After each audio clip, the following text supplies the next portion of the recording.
बड़ी खबर बिश्नोई गैंग से जुड़ी हुई जो मिल रही है वो आपको बता दें। पंजाब पुलिस की एफआईआर में पर्दाफाश हुआ है कि बिश्नोई गैंग के बब्बर खालसा से संबंध हो सकते हैं। सूत्रों के मुताबिक बिश्नोई गैंग के जग्गू भगवानपुरिया के बब्बर खालसा से संबंध होने का शक है। अब पुलिस ने इस मामले में जांच शुरू कर दी है। यह सूत्रों के हवाले से बड़ी खबर इस वक्त हम आपको बता रहे हैं। पंजाब पुलिस की एफआईआर में पर्दाफाश हुआ है। मेरे सहयोगी आनंद इस वक्त जुड़े हैं, उनका हम रुख कर लेते हैं। आनंद, पूरी जानकारी।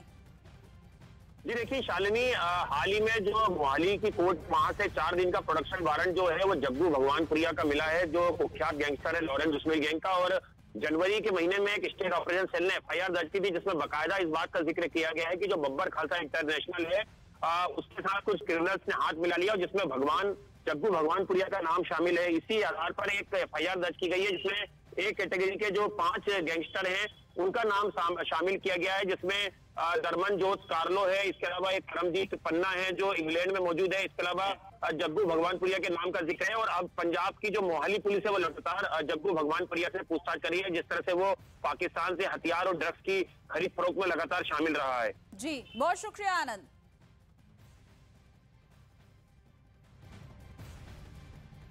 ने भी यूक्रेन को फाइटर जेट देने से मना कर दिया और उसे यह कह दिया कि जंग में दूसरी कोई भी मदद चाहिए तो ब्रिटेन से मिल जाएगी, लेकिन फाइटर जेट पाने का सपना ज़ेलेंस्की ना देखें। हालांकि ब्रिटेन ने इसके लिए बिल्कुल ही अलग दलील दी और उसने अपने फैसले के लिए यूक्रेन के पायलटों की ट्रेनिंग का सहारा लिया। ब्रिटेन के मुताबिक यूक्रेन के पायलटों की ट्रेनिंग इस तरह की नहीं हुई है कि वो उसके फाइटर जेट को उड़ा सके। ब्रिटेन ने दावा किया कि उसके टाइफून और F-35 लड़ाकू विमानों को उड़ाने की ट्रेनिंग लेने में ही महीनों लग जाएंगे, क्योंकि ये फाइटर जेट बेहद ही संवेदनशील और आधुनिक है। ब्रिटेन का कहना है कि यूक्रेन जब इन लड़ाकू विमानों का इस्तेमाल ही ठीक से नहीं कर पाएगा तो ये उसे देने का कोई मतलब ही नहीं।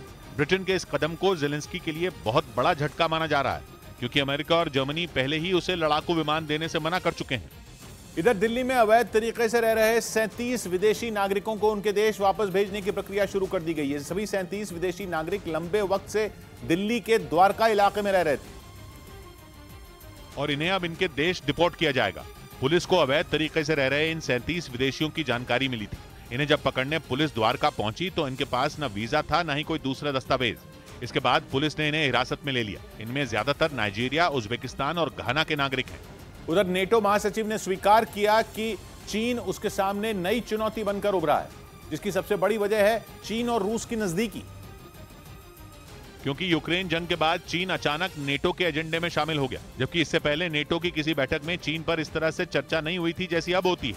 या यूं कहें कि यूक्रेन जंग ने नेटो के दुश्मनों की संख्या बढ़ा दी और रूस के अलावा चीन उसके सामने बड़ी चुनौती बनकर खड़ा हो गया। नौबत यह आ गई कि नेटो की बैठकों में चीन से निपटने की प्लानिंग होने लगी। मैंने नहीं देखा इस तरह का चीट, इस तरह का क्रिमिनल माइंड पूरे जेल स्टाफ को ब्राइब कर देगा। मैं सोच भी नहीं सकता था। गवर्नमेंट फंक्शनरी को इम्पर्सनेट करता था, आवाजें बदलता था। टारगेट भी बहुत पावरफुल, धनवान लोगों को करता है। ये एक ही चीज से रुक सकता है, अगर आप इसकी जीभ काटें। न्यूज चैनलों के इतिहास में पहली बार न्यूज 18 इंडिया की web series FIR number 208 streaming 3rd February 9 PM